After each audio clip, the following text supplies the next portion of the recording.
como cometido inervar parte de la lengua, la parte posterior, la faringe, así como el seno carotidio. Y va a permitirnos la función de la deglución, porque nos va a inervar esos músculos, de salivar, nos inerva la glándula parótida, y la percepción del sabor en el tercio posterior de la lengua, así como la sensación general y visceral de la cavidad oral.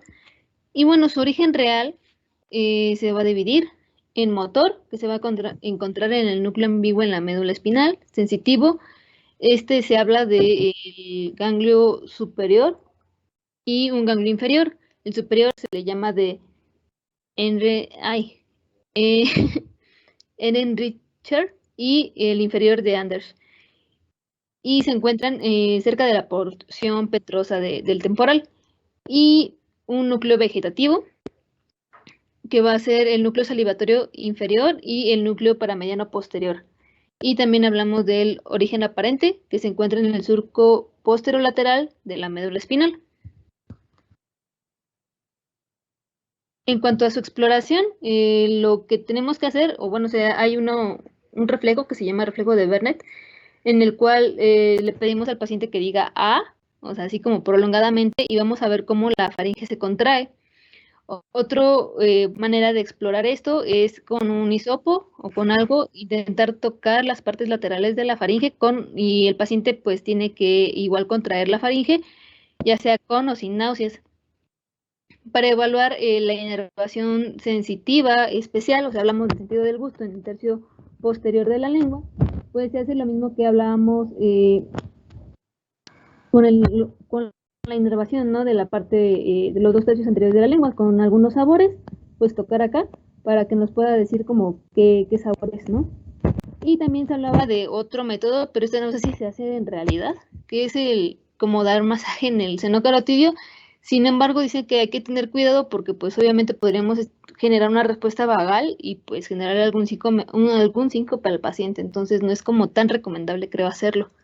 Bradicardia y hipotensión. Tengan cuidado, no siempre se hace. Muchas de las veces lo vemos lo que es con la sensibilidad a nivel de lo que es el tercio posterior de lengua, y la desviación de la úvula se va a ir del lado contralateral.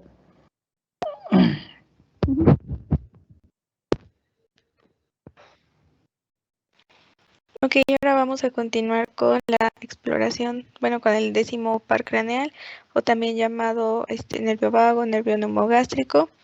Este se trata de un nervio mixto, es el nervio craneal más largo, ya que pues va a ir más allá de la región de la cabeza y del cuello y va a viajar a lo que son las cavidades torácica y abdominal, proporcionando lo que va a ser la inervación parasimpática a estos órganos. En cuanto a su origen real, va a tener un origen somatomotor que va a corresponder a lo que es la parte media del núcleo ambiguo, que va a estar situado pues en el bulbo raquídeo. Su origen somatosensitivo va a hallarse en dos ganglios que, como podemos ver en la imagen, se van a encontrar situados en lo que es el trayecto del nervio. El primero es el ganglio yugular y el segundo es el ganglio plexiforme. Y en cuanto a su origen pues vegetativo, este va a ser en el núcleo motor dorsal del vago, que se encuentra situado en el suelo del cuarto ventrículo. Y respecto a su origen aparente, el nervio vago va a emerger del surco posterolateral de la médula oblonga, por debajo de lo que estaría el glosofaringeo, y va a salir de la cavidad craneana a través del agujero yugular. ¿Y le puedes cambiar a la siguiente, por favor?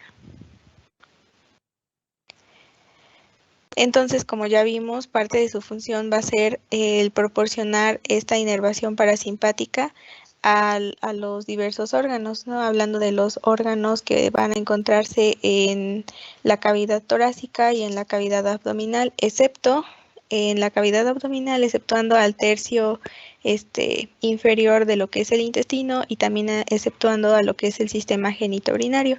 ¿Le puedes cambiar a la siguiente, por favor? Y su exploración la podemos hacer de igual manera explorando el reflejo faríngeo, reflejo nauseoso, así como pues ya lo explicó Dani. También podemos explorar la elevación del velo del paladar. Ok, aquí vamos a pedirle al paciente que abra la boca y que diga A, y entonces vamos a observar cómo es que el velo se va a elevar y pues la úvula se va a mantener en el centro. También podemos hacer uso del reflejo oculocardíaco o también llamado fenómeno de Ashler. Aquí pues le tenemos que pedir al paciente que se encuentre acostado, en decúbito supino, con los ojos cerrados, y entonces se procedería a hacer presión sobre los globos oculares con la yema de los dedos. Entonces esto pues activaría el núcleo oftálmico de Willis, que se conecta con el bulbo del vago y pues va a emitir una respuesta al corazón de bradicardia. Entonces, previamente a esto tuvimos que haber tomado el pulso radial y pues anotarlo, y después de realizar esta maniobra pues registraríamos la bradicardia.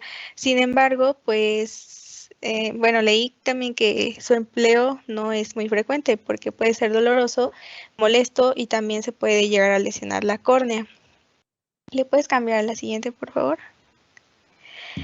Y también el reflejo del seno carotidio, que ya lo explicó Dani anteriormente. ¿Y le puedes cambiar a la siguiente, por favor? Hablando del 11º par o espinal o accesorio, pues se trata de un par que va a ser prácticamente motor, en el cual su origen real está en la raíz espinal, en el asta anterior de la médula espinal, de la región cervical,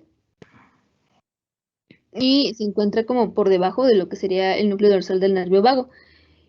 Y en sí su origen aparente sería en el surco posterolateral de la médula espinal. Y ¿cuál va a ser su función? Como ya les dije, pues es prácticamente motor. Entonces nos va a permitir los movimientos de la cabeza y el cuello. Y va a ser tanto, por ejemplo, de extensión y rotación de nuestro cuello y de la cabeza. ¿Ok? Un segundo.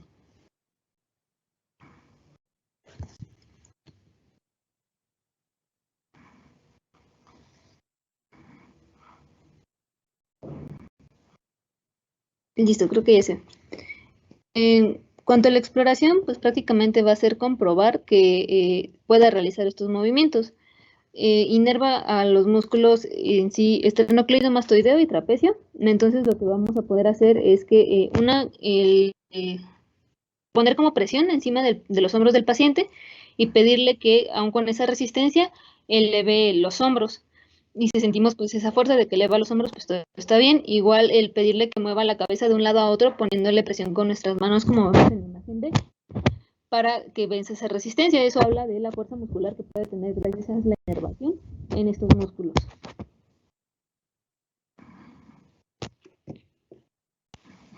Ok, el 12º par craneal pues es un nervio motor que se va a originar en el tronco encefálico. Su origen real es en el núcleo somatomotor en el bulbo raquídeo, en el trígono del hipogloso. Su origen aparente va a ser en el surco preolivar del bulbo raquídeo.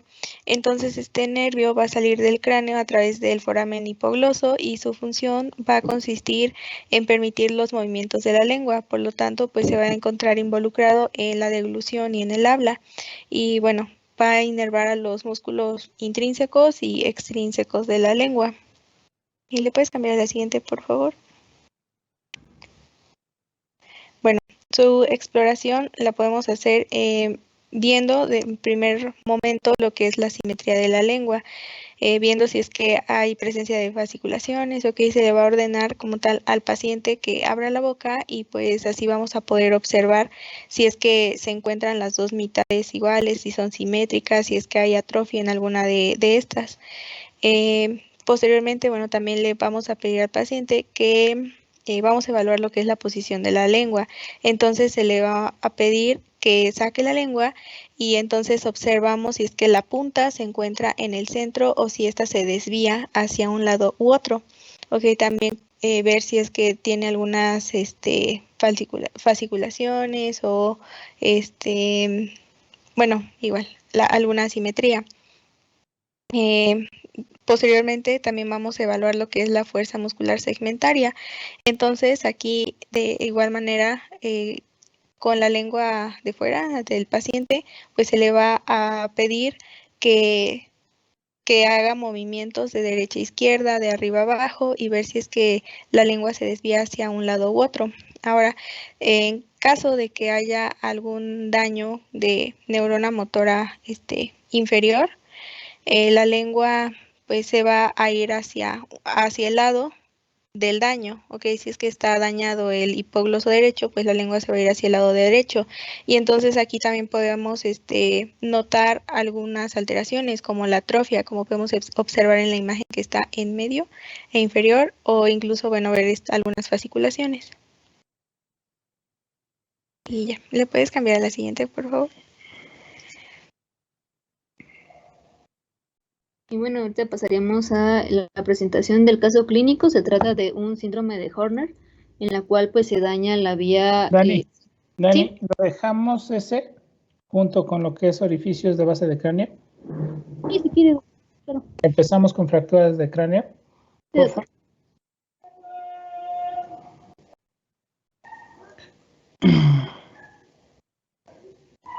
¿Me dicen si ya ven la presentación? Sí, doctor, ya se ve. Vamos a empezar con fracturas de bóveda y lo que es la base de cráneo. Primero,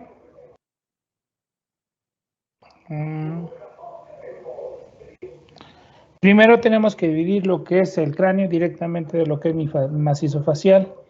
Y pues bueno, ¿de dónde a dónde es? Tenemos que tenemos la protuberancia supraorbitaria por arriba de lo que es el reborde superciliar, la rama ascendente del hueso malar, la rama horizontal del hueso malar, la apófisis cigomática, en este caso la protuberancia occipital externa. Esto es lo que me va a diferenciar directamente de lo que es mi macizo facial y en este caso la diferencia entre lo que es la bóveda y la base de cráneo. Y pues bueno, para ser más práctico, a veces utilizamos una línea que va de la protuberancia supraorbitaria a nivel de lo que es la protuberancia occipital externa. Para hacer un poquito más rápido, todo lo que se encuentre por arriba, pues le estamos hablando que es la bóveda del cráneo y esta parte la vamos a tomar en cuenta como lo que es la base y esto es la bóveda. Y pues bueno, ¿qué estructuras? Para hablar de eso tenemos que ver más o menos las estructuras que pasan. Y pues bueno, tenemos una parte externa, una parte endocraniana, ¿verdad? La parte externa, pues bueno, vamos a encontrar los diferentes tipos de estructuras, ya sagital, coronal. Y pues bueno, vamos a encontrar los diferentes trazos. Acuérdense ustedes que está compuesta principalmente de lo que es el hueso frontal, el hueso esfenoidal, el hueso etmoidal, el occipital, dos temporales y dos parietales. Y pues bueno, dentro de lo que es mi bóveda, tenemos diferentes tipos de estructuras donde pasan diferentes surcos, donde principalmente son por la pulsación o las erosiones de las arterias, lo que me va a generar esa característica de esos surcos, principalmente por las arterias meningias. Tenemos en la parte central lo que es un surco, un hundimiento, donde va a pasar lo que es el seno longitudinal superior.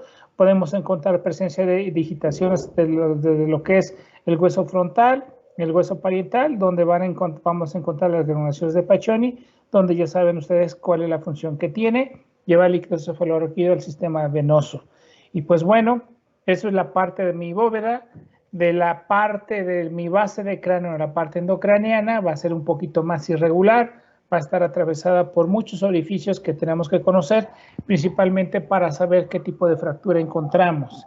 Y pues bueno, se acuerdan ustedes que se divide lo que es en fosa anterior, fosa media, fosa posterior, y cada una van pasando diferentes tipos de estructuras que las vamos a ver más adelante. Y no menospreciar también lo que es el sistema venoso, donde, acuérdense ustedes, encontramos lo que es la presa de erófilo, el seno recto, el seno lateral, el seno sigmoideo y los diferentes tipos de senos menores que normalmente van a confluir a nivel de lo que es el seno sigmoideo para meterse a nivel y transformarse a nivel de lo que es la yugular interna. Tenemos mi sistema arterial, pues importante, sobre todo está compuesto por el polígono de Willis, donde vamos a encontrar las arterias vertebrales que se van aquí a través de lo que es las vértebras cervicales para formar lo que es la arteria basilar, posteriormente las arterias comunicantes cerebrales posteriores, tengo aquí lo que es mi carótida interna, que se transforma en lo que es en la arteria cerebral media, que se va a dividir en la parte externa de los hemisferios y también hacia la parte anterior por las arterias cerebrales comunicantes, y pues bueno, diferentes tipos de arterias de forma terminal. Terminal porque acuérdense ustedes que no tengo yo como tal un capilar. Los capilares en este caso a nivel de lo que es mi sistema nervioso central siempre son terminales, no es como a nivel del resto del cuerpo, donde termina una arteriola e empieza un capilar y luego una venula. No, aquí es directamente son terminales. Y pues bueno, esto es muy importante para su irrigación. Y bueno, los diferentes tipos de orificios donde van a pasar diferentes tipos de estructuras que las vamos a ver. Entonces tenemos mi fosa anterior o mi piso anterior. Pues bueno, vamos a encontrar diferentes tipos de estructuras.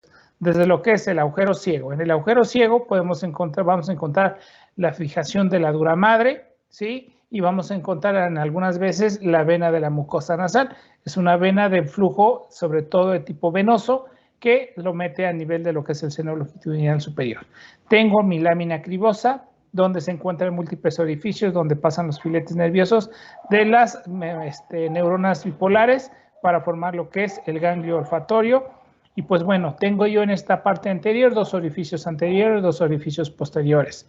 Y en esto, ¿qué vamos a encontrar? Pues van a pasar los diferentes tipos de nervios, vasos, tanto arterias y venas etmoidales anteriores y posteriores, que me van a dar irrigación principalmente a nivel de lo que es mi globo ocular, a nivel de mi cavidad nasal, y van a dar también sensibilidad a nivel de lo que es mi globo, la parte ósea de mi globo ocular, y sensibilidad a nivel de lo que es la mucosa nasal, principalmente.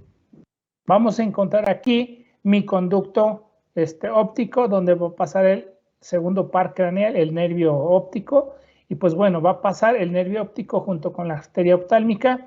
Y pues bueno, cuando yo encuentro alguna lesión en este sitio, son las principales afecciones de los diferentes pares craneales que vamos a encontrar.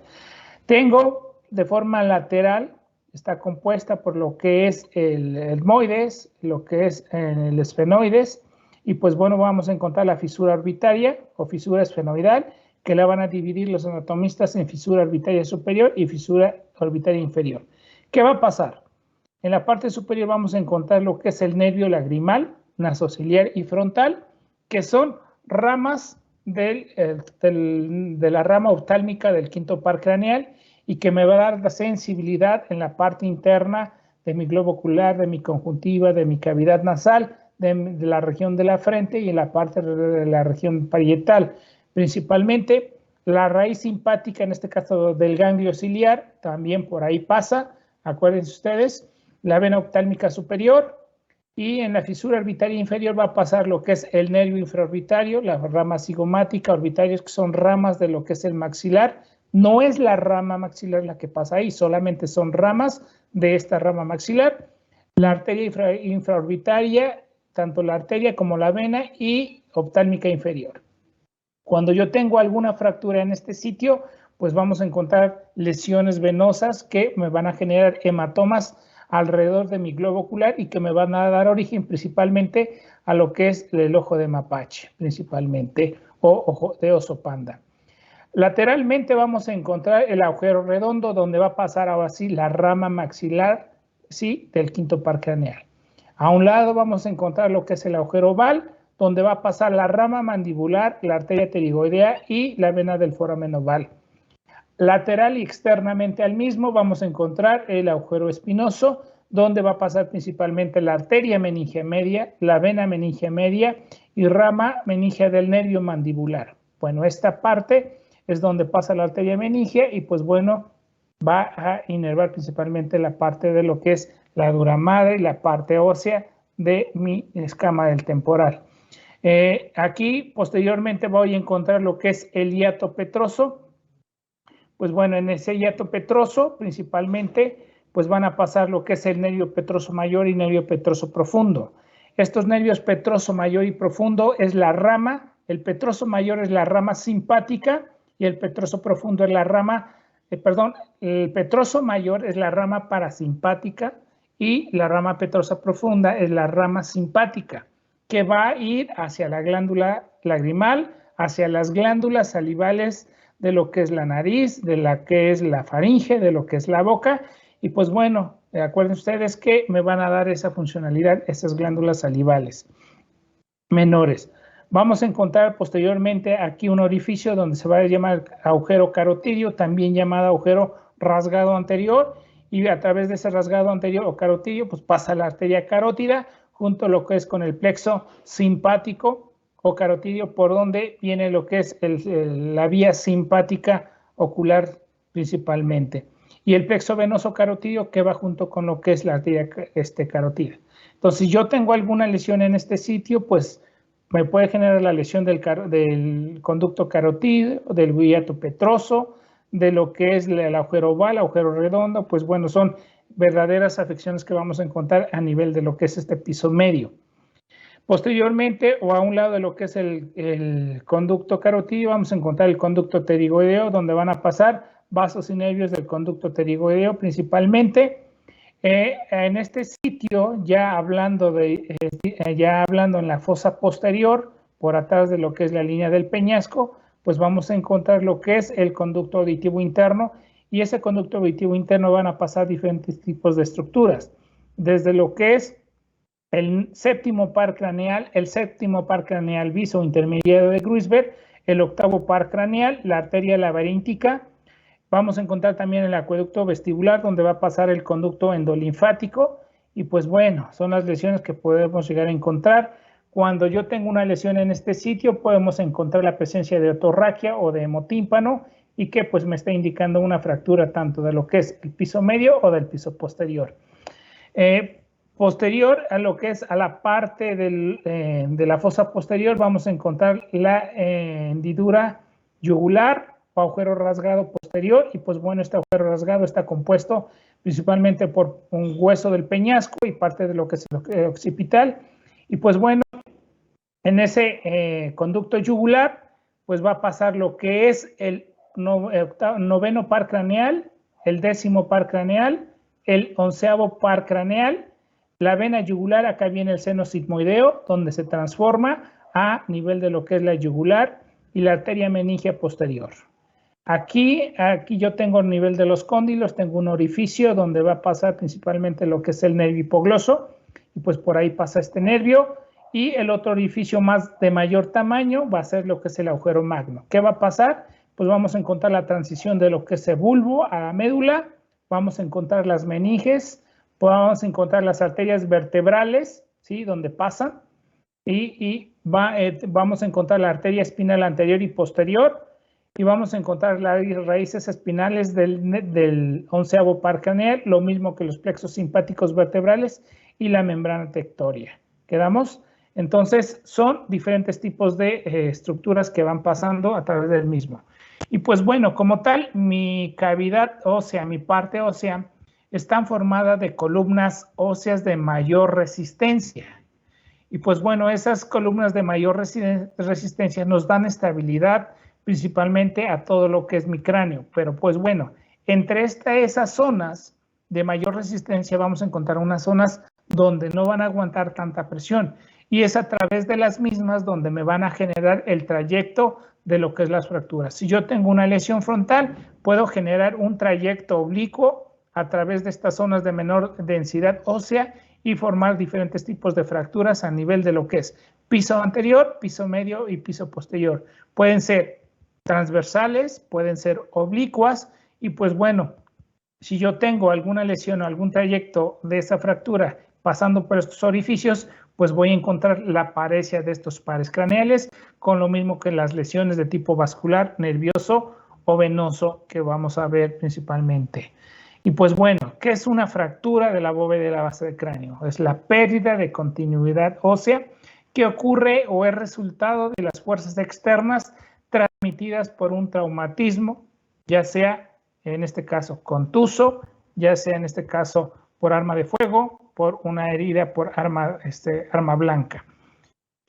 Y pues bueno, epidemiológicamente se calcula que la lesión encefálica es 5 a 10 veces más frecuente cuando se asocia a alguna fractura del cráneo. efectivamente que si no tenemos la fractura de cráneo.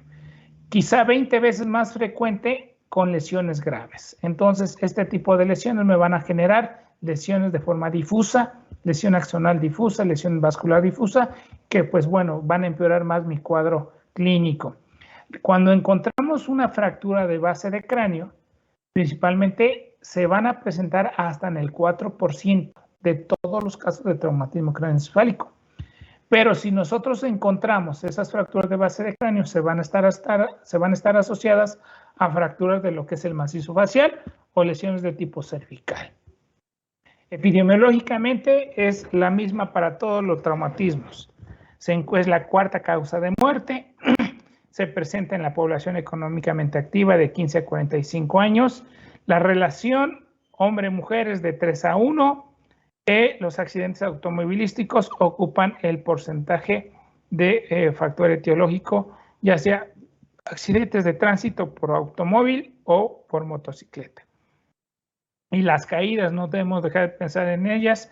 Y pues bueno, las caídas ya sea en el trabajo, en la casa, los accidentes automovilísticos que les dije, también sobre todo con los deportes de alto impacto, ya sea luchadores, boxeadores, kickboxing, en la cual van a generar la fractura, la fuerza necesaria para que genere ese hundimiento. Las agresiones físicas, ya sea por asaltos, por un arma blanca, por un arma de fuego, pues bueno, son los causantes número 1 de lo que son las fracturas. Ahora, las fracturas normalmente me pueden generar una irradiación de la bóveda hacia la base. ¿Qué quiere decir? Si yo tengo un golpe directamente a nivel de lo que es la región frontal en la cual me va a generar una fractura, pues puede seguir el trayecto y dirigirse todo lo que es a nivel de lo que es la fosa superior de la base de cráneo, en este caso lo que es el piso anterior. Si yo tengo una fractura de la región occipital, pues me va a generar un trayecto o me puede irradiar hacia lo que es la fosa posterior. Si yo tengo una fractura de la región temporal, puede prolongarse lo que es a nivel de lo que es la fosa media. Y pues bueno, este tipo de fracturas irradiadas de la bóveda a la base principalmente va a depender del mecanismo, en la cual puede ser que tu cabeza esté en reposo y que llegue un impacto externo, o que tu cabeza esté en movimiento y llegue hacia la parte la parte fija, que puede ser una pared, que puede ser un poste directamente. Y podemos encontrar fracturas limitadas a la base de cráneo, en la cual podemos encontrar las fracturas mediatas, son aquellas principalmente cuando tenemos caída y tenemos un golpe directamente en el mentón, donde me puede generar, transmitir la fuerza a nivel de lo que es el cóndilo del maxilar y puede generarme lo que es fractura a nivel de lo que es el peñasco. Una fractura también en la cual puede condicionar un golpe de abajo hacia arriba sobre mi nariz, generándome o desviándome lo que es el vómer, y transmitir la fuerza y transmitirme a lo que es la lámina cribosa. La otra es las fracturas, sobre todo por caídas de rodillas o de sentón, donde van a transmitir la fuerza a nivel de mi columna y generando una fractura circular a nivel del agujero magno. El otro es de contragolpe, pues bueno, encontramos las lesiones directamente en un sitio y aparecen del lado contralateral, pero con un trayecto de forma irradiada. Y las independientes, cuando encuentro donde yo tengo una lesión directamente a nivel de mi bóveda y principalmente es producida por arma de fuego, donde puede salir y puede generarme lesión a nivel de lo que es la base de cráneo. Entonces, dependiendo del efecto, tanto directo como indirecto, pues voy a generar los diferentes trazos que vamos a encontrar a nivel de lo que es mi base de cráneo o a nivel de lo que es mi bóveda. Y pues bueno, como tal, este tipo de trazos, acuérdense ustedes, donde yo tengo una contusión frontal, me van a transmitir la fuerza, me van a generar una fractura, en este caso vertical, pasando por lo que es la fosa anterior, piso medio, y llegando casi a la parte superior de lo que es el peñasco. O una fractura, en este caso lateral, a nivel de lo que es de la parte de lo que es el hueso temporal, transmitir esa fuerza y genera una fractura horizontal y oblicua a nivel de lo que es el piso medio. o una contusión directamente desde la región occipital, generando una fractura oblicua pasando por todos los pisos de la base de cráneo. Y pues bueno, cada una va a depender del mecanismo de lesión que yo tenga y el trayecto de la misma. Podemos encontrar fracturas abiertas y cerradas. Llámese abierta cuando yo tengo, en este caso, penetración de lo que es la dura madre y exposición de tejido cerebral. ¿Cuáles son las más frecuentes? Proyectil de arma de fuego o arma blanca. Y las cerradas, pues bueno, estas cerradas a veces suceden por un golpe de alta energía, principalmente por los accidentes automovilísticos o caídas de gran altura.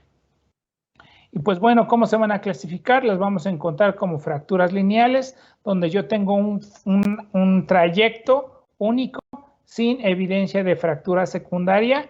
Y pues bueno, en este tipo de pacientes normalmente van a tener dolor en el sitio, vamos a tener una escala de Coma-Glasgow alta y pues bueno, mis pacientes se van a recuperar rápido. Podemos llegar a encontrar una fractura cerrada, acuérdense ustedes cuando no tengo yo lesión de la dura madre, pero aquí yo tengo un hundimiento. Pues bueno, ese hundimiento podemos encontrar una fractura conminuta o una fractura estrellada que requiere lo que es algún tipo de procedimiento quirúrgico. Esta es una fractura deprimida de la parte de lo que es la escama del temporal, donde me está generando compresión y lesión, en este caso, de mi tejido cerebral. El cuadro clínico principalmente va a ser el dolor, la otra es la crepitación de la parte ósea y que también algunas veces podemos encontrar crepitación, sobre todo si yo tengo una fractura, sobre todo de la rama vertical del lóbulo del hueso frontal, en la cual va a indicar la presencia de una fractura, sobre todo de lo que es el seno frontal, en la cual va a permitir la salida de lo que es el aire. También podemos encontrar la presencia de neumoencéfalo. Y pues bueno, acompañado de los hematomas principalmente, que pueden ser subgaleal, que puede ser epidural y que puede ser subdural. Y pues bueno, la otra es la deformidad de la zona. Y pues bueno, la sintomatología va a ir acompañada con los diferentes tipos de paredes de los diferentes pares craneales. Aquí yo encuentro una fractura lineal, aquí yo encuentro una fractura estrellada, ¿sí? Aquí encuentro yo una fractura con hundimiento. Si se dan cuenta, aquí encuentro la deformidad y aquí lo logramos ver. Ahora nos vamos con fracturas del piso anterior. Las fracturas del piso anterior principalmente se van a dividir en 3 y la 4 que puede ser resultado de todas. La tipo 1 vamos a encontrar una fractura a nivel de lo que es la lámina cribosa. Y pues bueno, aquí podemos encontrar epistaxis, podemos encontrar la presencia de rinorraquia, que es fuga de líquido cefalorraquídeo a través de la nariz, la presencia de un hematoma epidural a nivel de lo que es el piso anterior. Podemos encontrar una fractura frontoetmoidal de la unión de lo que es el hueso frontal con las masas laterales del etmoides.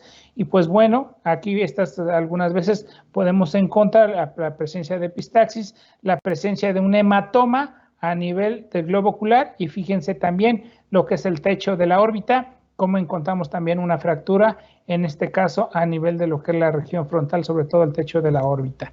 La otra es la fractura frontal lateral, que normalmente es más externa, que afecta la pared superior interna de la órbita. Y pues bueno, este tipo de pacientes pueden llegar a tener paresias, sobre todo, o lesión del músculo oblicuo o del recto superior, principalmente por la inserción del mismo de la polea. Y pues bueno, también encontramos las fracturas de la rama vertical del frontal. Cuando encuentro yo alguna fractura de la rama, en este caso vertical del frontal, pues vamos a encontrar la exposición o la fractura del seno frontal, donde va a permitir la salida de aire, ya sea hacia las partes blandas. Podemos encontrar también zonas de anestesia a nivel de la frente por la lesión del nervio supraorbitario y algunas veces o en algunas ocasiones también neumoencéfalo, presencia de aire a nivel de mi endocráneo, principalmente por la lesión de lo que es el seno frontal. Y pues bueno, las manifestaciones clínicas, ¿cuáles son?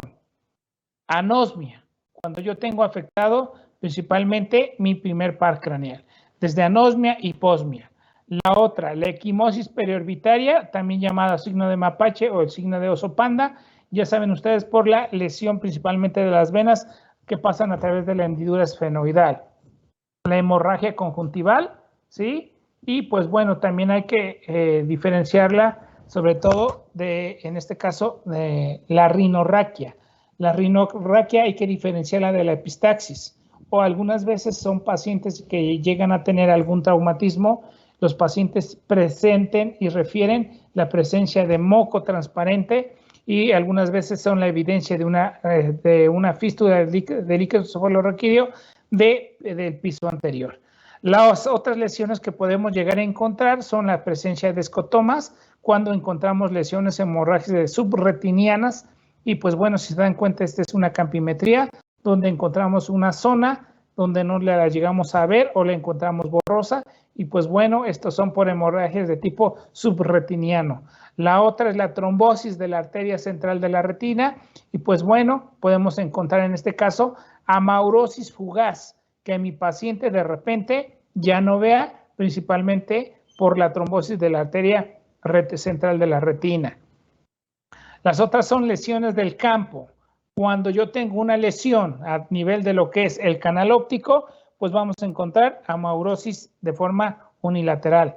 Si yo encuentro una lesión a nivel de ¿sí? A nivel de lo que es donde se hace la intercruzación de las fibras nerviosas, pues vamos a encontrar una hemianopsia bitemporal heterónima. Acuérdense ustedes, si yo tengo una lesión en este caso a nivel de lo que es el canal óptico, donde termina mi nervio óptico, pues bueno, podemos encontrar amaurosis unilateral con hemianopsia temporal del lado derecho.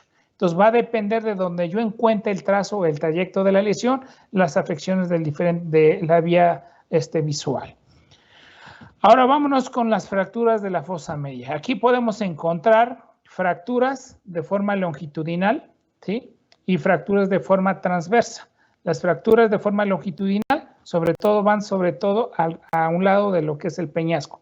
Y podríamos llegar a tener lo que es lesión en este caso del conducto carotidio, del agujero espinoso, del agujero oval, del hiato o conducto petroso o pterigoideo, y pues bueno, vamos a encontrar las diferentes pares de esos pares craneales, ¿sí? Entonces, dependiendo del trayecto, en la cual puede ser longitudinal o de forma transversa. Las manifestaciones clínicas, pues bueno, va a depender de las afecciones que vamos a tener. Podemos encontrar otorraquia, la presencia de líquido cefalorraquídeo a través de la membrana del tímpano. Hemotímpano, la presencia de un hematoma a nivel de mi conducto auditivo medio. La equimosis de la región mastoidea, principalmente con el signo de Buckley.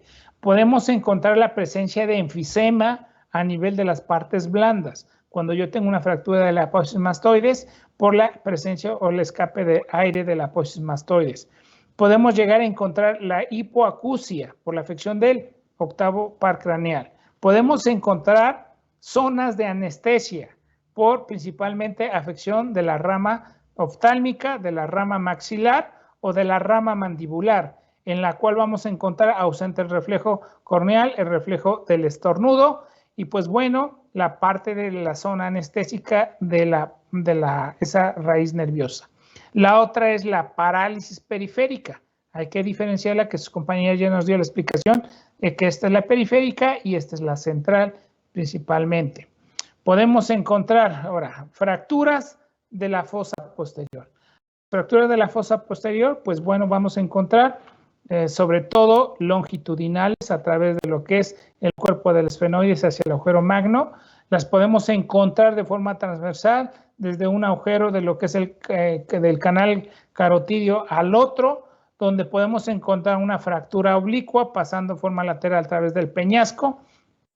Podemos encontrar una fractura en anillo, sobre todo en aquellos pacientes que se caen de sentón o de rodillas, donde transmiten esa fuerza a nivel de la columna, y pues bueno, pueden generar y condicionar una inestabilidad en este sitio. Las manifestaciones clínicas van a depender de la afección del par craneal, desde disfagia, disfonía, disartria, disfagia, glosofaringio, disfonía, nervio vago, disartria, nervio vago, y también la lesión de lo que es el hipogloso. El signo del velo de Vernet, la lesión del glosofaringio. Y pues bueno, también encontramos la presencia del hematoma a nivel de la apófisis mastoides o signo de Battle o de batalla.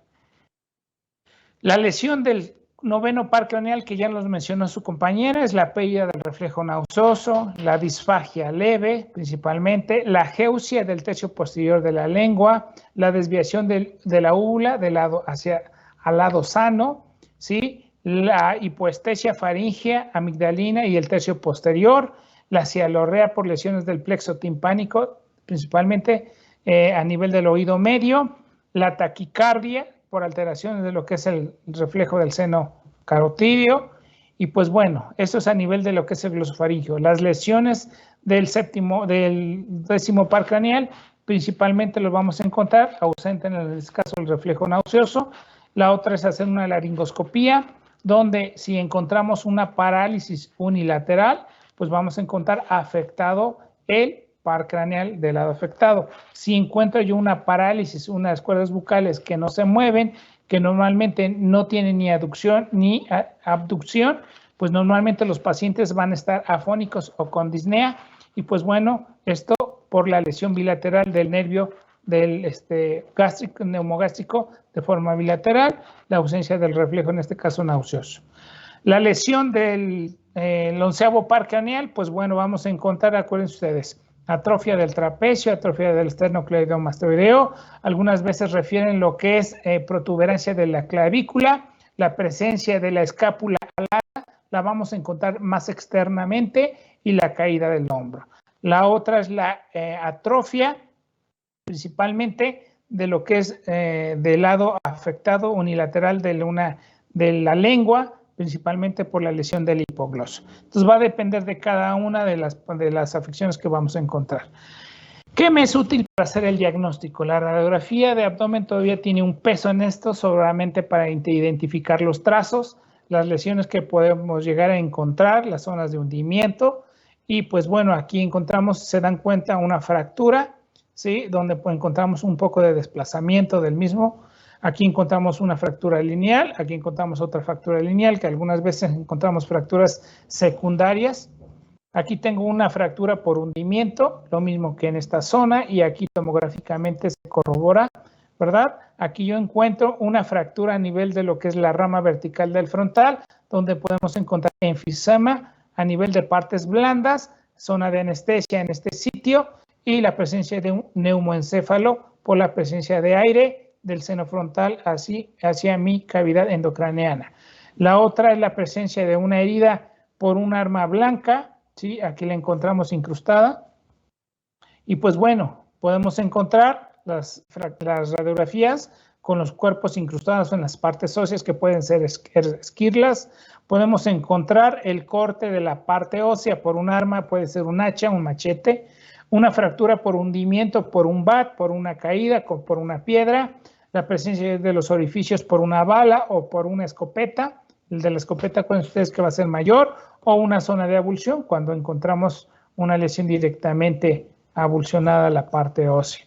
Y pues bueno, en aquellos pacientes que tienen una escala de Coma-Glasgow en menos de 8, donde tenemos amnesia retrógrada mayor de 30 minutos, sintomatología de cráneo hipertensivo, déficit o deterioro rostrocaudal, la presencia de crisis convulsivas, tenemos que llevar mi paciente sobre todo a tomografía.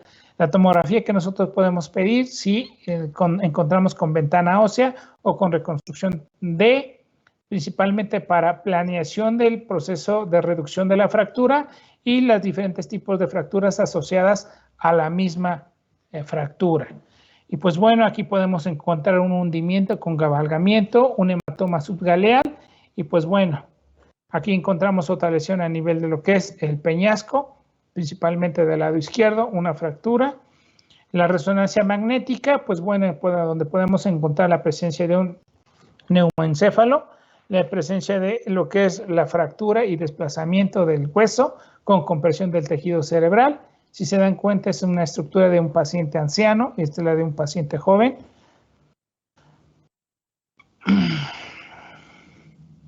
Aquí podemos encontrar la fractura asociadas a lesiones, en este caso, que puede ser un hematoma epidural, subdural o una hemorragia intraparenquimatosa. Aquí yo tengo una fractura con hundimiento, si se dan cuenta, con la lesión de tejido cerebral, ¿sí? Donde este tipo de paciente se tiene que someter a cirugía. ¿Cuál es el tratamiento? Cuando yo tengo un paciente donde no hubo disminución de la escala de Coma-Glasgow, donde tengo una fractura de tipo lineal, donde no tengo mucha sintomatología neurológica, pues muchas veces este tipo de pacientes se pueden dar manejo de forma conservador, donde normalmente no damos un tratamiento quirúrgico, solamente un tratamiento de tipo sintomático. Y explicándole sobre todo la sintomatología, si yo llegara a tener un deterioro neurológico. Si yo tengo una fractura donde está hundida, donde está estrellada, donde está cabalgada, pues bueno, este tipo de pacientes se tienen que enviar a neurocirugía. Una, para la corrección de la fractura, la otra, para la extracción de los cuerpos extraños, hacer hemostasia y las suturas, en este caso de las partes blandas, desde que puede ser dura madre, a nivel de lo que es los músculos, a nivel de la aponeurosis subgaleal, y pues bueno, todas las fracturas de base de cráneo, pues se tiene que someter a procedimiento quirúrgico. Si yo tengo una fractura de base de cráneo, está indicado tratamiento, en este caso con antibióticos para evitar una neuroinfección. ¿Qué pasa si yo tengo un paciente que tuvo una fractura y pues bueno, ya pasaron 3-4 semanas y mi paciente refiere la presencia o salida de moco transparente? Pues muchas de las veces puede ser la fuga de líquidos amnióticos. ¿Y qué vamos a hacer con este tipo de pacientes? La mayoría, cuando yo tengo una lesión mínima a nivel de la dura madre, pues muchas de las veces se recomienda reposo, la posición a 30 grados, semi-Fowler, y no realizando maniobras de Valsalva. Si con estas maniobras no mejora, se puede colocar un drenaje lumbar, un catéter de tipo subdural para que disminuya la presión y cierre la fístula. Si a pesar de estas dos maniobras no hay mejoría, pues bueno, se tiene que hacer la reparación quirúrgica con parche de pericardio de bovino y colocar lo que es un pegamento biológico en este sitio. Hay que tomar en cuenta que, pues bueno, si es una fractura de base cráneo, conlleva a levantar la parte de tejido cerebral. Muchas de las veces pueden ocurrir complicaciones, sobre todo a nivel de lo que es a nivel del conducto auditivo interno o a nivel de lo que es el piso anterior, pues se hace la corrección quirúrgica de estas fístulas. La única indicación de cirugía de emergencia, sobre todo, es cuando yo tengo una lesión, una compresión de la arteria carótida interna o una lesión del sistema vertebrovascular, en la cual me puede generarme lesiones de tipo hipóxico a nivel de mi tejido cerebral. La otra es la compresión o lesión de lo que es el nervio óptico y el esquiasma óptico. La otra es una herida facial con destrucción de los tejidos blandos. Ojo, cuando yo tengo una lesión de forma importante a nivel de mi tejido cerebral, las heridas faciales pasan a segundo o tercer plano. Primero hay que corregir y disminuir la lesión cerebral y al último el aspecto estético. Y pues bueno, todas las fracturas abiertas también se tienen que corregir quirúrgicamente, y si yo tengo alguna compresión del séptimo, noveno, décimo, onceavo o doceavo par craneal. Y pues bueno, ¿qué tipo de material de osteosíntesis utilizamos? Utilizamos lo que son las placas de titanio o utilizamos el Lactosorb. Este tipo de sustancias, pues bueno, es de menor costo, está compuesta de ácido láctico en un 85% y 15% de ácido poliglicólico. Tienen una ventaja, es un polímero resistente que normalmente se reabsorbe. No hay que retirarlo, se tienen diferentes tipos de placas. Está indicado desde 1996 para este tipo de procedimientos, ¿sí? Sobre todo a nivel del cráneo, a nivel de mi macizo facial, a nivel de mi cavidad orbitaria, y pues bueno, lo importante de esto es que se reabsorbe. Aquí yo tengo una placa de Lactosorb en la cual se colocó, a los 3 meses se va reabsorbiendo, a los 6 meses poco a poco y a los 12 meses ya se reabsorbió. Son placas con diferentes tipos de tornillos, diferentes medidas, donde se fija para la fijación. Este es un paciente de tipo estético, donde se hizo la reparación, se hicieron fracturas dirigidas, realizadas por los neurocirujanos, y este paciente con la aplicación de este tipo de procedimientos, fíjense cómo aquí tenemos las placas de Lactosorb para la fijación de las partes óseas, y pues bueno, aquí ya tenemos el paciente sin ninguna complicación. Aquí yo tengo el material de osteosíntesis con placas de titanio, son semejantes a las de la TOSORPS, y pues bueno, la diferencia es que estas no se retiran, estas se quedan fijas y pueden en algunas veces generarme directamente el abultamiento o la lesión o el dolor en el sitio de la lesión, porque este tipo de material no se reabsorbe. Y pues bueno, la craneotomía descompresiva, cuando yo tengo la evidencia de fractura, pues bueno, y tengo yo una lesión difusa a nivel de mi tejido cerebral, pues bueno, tengo que hacer una fractura, en este caso selectiva, en la cual se va a retirar la parte ósea. Esa parte ósea se lava y se coloca a nivel de tejido subcutáneo para que no tenga una zona para que tenga apoyo arterial y esa misma placa la reutilicemos más adelante para el cierre de las fracturas. Y pues bueno, ¿cuál es su pronóstico? En los niños normalmente tienen esa capacidad de elasticidad o plasticidad, donde la mayoría de ellos tienen una buena recuperación. Cuando mi paciente presentó un periodo de amnesia, que normalmente duró más de 1 hora, es frecuente que este tipo de pacientes a los 2 meses tengan un buen pronóstico o tengan cierta paresia de algún par craneal, que pues bueno, muchas de las veces pasa a segundo término. Aquellos pacientes que tuvieron un estado de coma desde un inicio, los pacientes normalmente van a quedar con secuelas y pues obviamente van a quedar incapacitados permanentemente. Esto me está indicando que mi paciente muy seguramente tuvo una lesión axonal difusa o una lesión vascular difusa. Y pues bueno, entonces va a depender mucho del aspecto clínico que ustedes valoren el paciente, sobre todo en el servicio de urgencias. Por eso vimos pares craneales, orificios de base de cráneo, y pues bueno, ya más o menos encaminados, podemos determinar dónde encontramos la fractura. Ya la corroboramos solamente con tomografía o con una resonancia principalmente. Preguntas, chicos. Espero no los haya hecho dormir. Yo tengo una duda, doctor. ¿Sí? En caso de que se utilicen las placas que no son reabsorbibles y el paciente tenga una reacción, de cualquier tipo, ¿está indicada la cirugía para que se le retire? ¿O cuál es su indicación para ponerla si es que causa tanto daño en algunos pacientes? Que te genere dolor o que haga la presencia de reacción por cuerpo extraño. Se supone que el titanio es hecho de un material donde no hay rechazo, donde no genera problemas, pero se puede infectar en el momento de la colocación de la placa y te puede generar una fístula crónica. ¿Se tiene que quitar? Sí. ¿Y cuando se quita, se le vuelve a poner otro material que sea reabsorbible o ya se deja así? Ojo, si ya pasaron 8 o 10 semanas, pues bueno, ya el resultado de fijación de esa parte ósea es lo que nosotros queríamos. Se retira la placa, ya se resolvió la fractura y se resuelve la fístula crónica. Si es inmediato, híjole, pues normalmente se recomienda darle antibiótico y tratar de que selle la parte ósea y esperar. Gracias. ¿Alguna otra pregunta? Doctor, ¿las fracturas por hundimiento también pueden ser estrelladas? Estrelladas, hundimientos o cabalgadas. Se supone que aquella fractura cabalgada que esté desplazada al grosor de lo que es la parte ósea, se tiene que indicar la cirugía. Ok, gracias.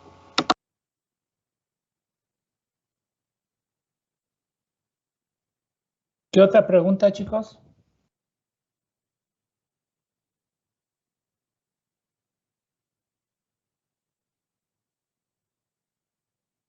Mañana vemos entonces el caso de Dani, vemos el de fracturas y empezamos con hematomas.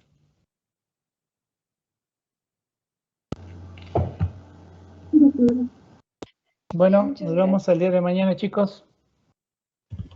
Hasta luego, doctor. Gracias, doctor. Adiós. Gracias, doctor. Bye, bye. Gracias, doctor. Todo, dime. Gracias, doctor.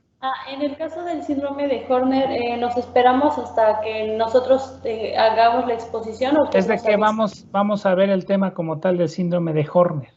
Ok. Entonces me espero. Si puedes cambiármelo, sería ideal. ¿A qué se refiere con cambiarlo? Es de que tenemos